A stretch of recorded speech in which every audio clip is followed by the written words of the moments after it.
Republican Senator Tommy Tuberville says... I like purple. Oh, man. Says he accompanied Donald Trump to court this week to, quote, overcome the gag order imposed on the former president. In an interview yesterday with Newsmax, the Alabama senator discussed his decision to speak outside the courthouse on Monday, where, among other things, he called into question the citizenship of the jurors serving on the trial. Dope. Mental anguish is trying to be pushed on the Republican candidate for the President of the United States this year. That's all this is. He's been here a month. I am disappointed in looking at the supposedly American citizens in that courtroom. This judge has pretty much got everybody hogtied, I would call, from President Trump on down, anybody on his side. Hopefully we have more and more senators and congressmen go up every day to represent him and be able to go out and overcome this gag order. And that's one of the reasons we went, is to be able to speak our piece for President Trump. Supposedly American citizens, says Senator Tuberville. Donald Trump was joined in court yesterday by more of his allies who are willing to help him get around that gag order. Among them, House Speaker Mike Johnson, who repeated many of Donald Trump's false claims about the cases against him. The man who was second in line to the presidency also criticized Michael Cohen's testimony and attacked the judge's daughter on behalf of the former president. Let me ask you something. What would happen if Nancy Pelosi went to Hunter Biden's trial and attacked the key witness against Hunter Biden and then attacked the judge's daughter? Let's just play that game out for a second. Wall-to-wall coverage, full meltdown. Full meltdown. Well, it's something she wouldn't do because... Of course she'd never do it.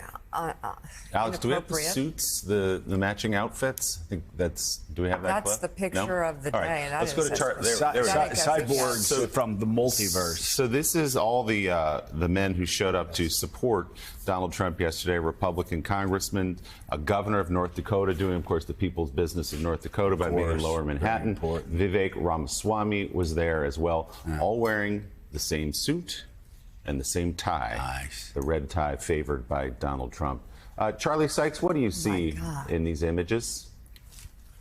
I see politicians running toward the sound of the sleaze because that's what their master is demanding them. I suppose at this point we shouldn't be surprised, but it's still shocking. It's still amazing that you have these politicians embracing Donald Trump in the middle of a hush money trial. A felon could walk out of that courtroom as a convicted felon. Look, it's one thing for Republicans to say, okay, we like Donald Trump because of his policies on taxes or on the border or on education. But what's happening now is that it's become the new litmus test. You have to embrace it all. You have to embrace the election denial, the lies. You have to embrace the insurrection. You have to embrace the hush money to a porn star, the multiple affairs.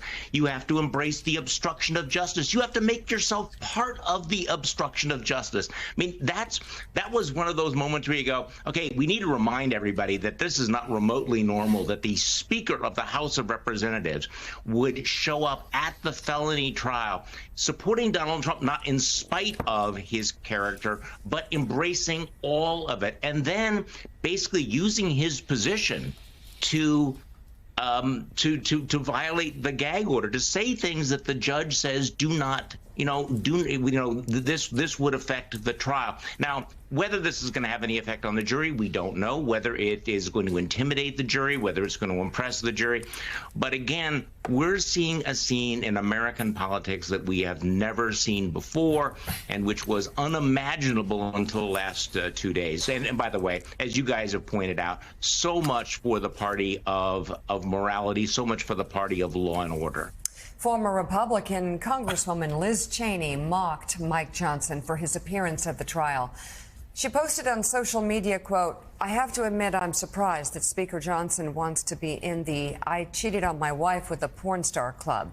I guess he's not that concerned with teaching morality to our young people after all."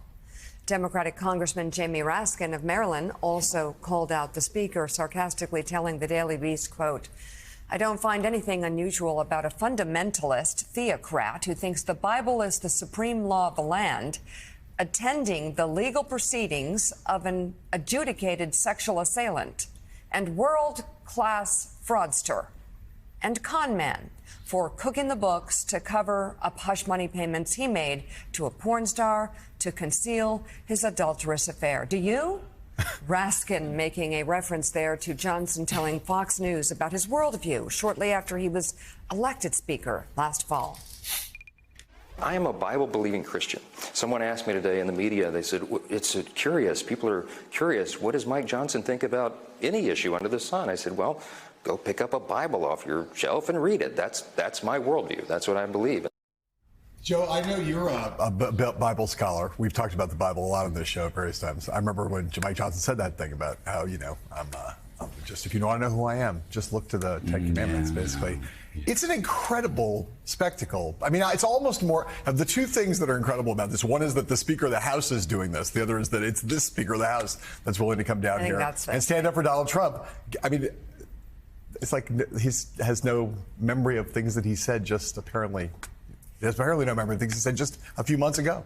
Not a Bible scholar, but my parents did drag me to church 4 times a week. Yes, well, that makes you a Bible scholar. And I loved it. I loved every second of it. But Charlie Sykes, again, here's a guy. I thought, I mean, you can go back to the very beginning. We criticized Mike Johnson for saying, just look at the Bible. When Mike Johnson's speakership was built on the biggest lie in American politics. Right. Specifically, the big lie. He was the guy that went around with the sign-up sheet to support Ken Paxton's big lie out of Texas, trying to overthrow American democracy. So you could start there, and you could go all the way to what happened yesterday, unfortunately. And, like I said yesterday, Charlie, and I'm sure you're the same way, I'm cheering for Speaker Mike Johnson, just like I would cheer for Speaker Hakeem Jeffries, just like I would cheer for any speaker. I want them to succeed because I want America to succeed.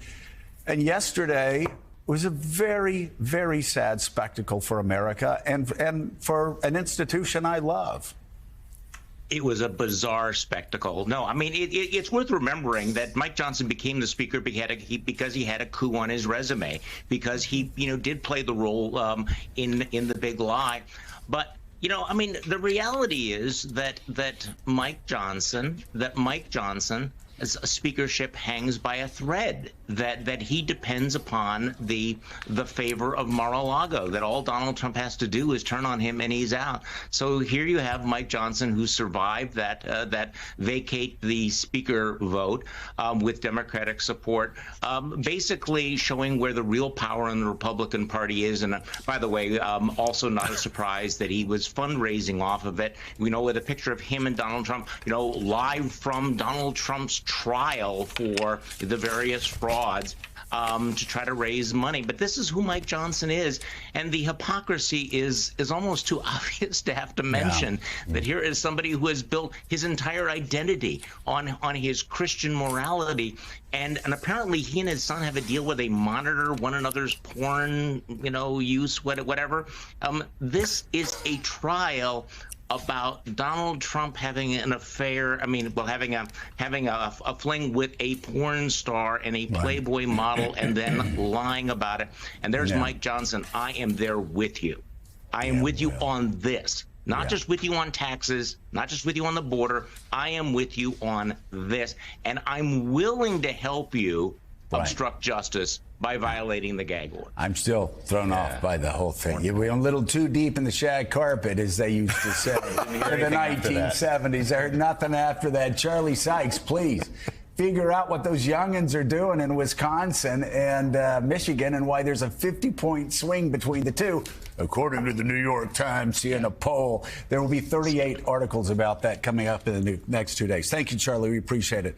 Listen, I said on the show I was very grateful for Mike Johnson for finally approving aid to Ukraine. But the New York Times, right next to this poll story right here, which one of 800, but a very important story here about Russia starting to make really rapid gains in Ukraine. The reason why? Because Donald Trump wanted to help Vladimir Putin, and he froze the House of Representatives. And Mike Johnson was obsequious for far too long. And when Johnson finally changed his mind, I'm going to give him the benefit of the doubt just because. But, I think by that point, I think the chairman, the responsible people in the party had come to him and said, listen, we're going to get this through with or without you. So that's what he did. But I just want to say, even while we thank him for what he did, the cost of his delay, devastating to Ukraine, and a gift that keeps on giving to Vladimir Putin. Yeah, two quick things here. As Charlie said, Speaker Johnson clearly paying a debt to Donald Trump. Trump pushed off MTG's motion to vacate. This is Johnson saying, thank you for keeping me in my post. However, as Charlie also noted, he stayed in the post also because Democrats came to his aid. And in the aftermath of his appearance at the courthouse yesterday, a number of Democrats saying, some that I spoke to, others giving interviews to other media outlets saying, that's not happening again. He just burned that bridge. We will not bail him out if there's another effort to push him out. So that's a consequence of what Johnson did yesterday. And to a larger point, yes, Joe, the U.S. officials I've talked the last couple of days watching the progress in Russia say, yeah, U.S. aid is starting to show up in the front, but it's going to be a process. And that delay was costly. And we're seeing Russia take over a number of villages near Kharkiv. They think that advances will continue as Russia sets up for what they think will be a significant spring-summer offensive. All right.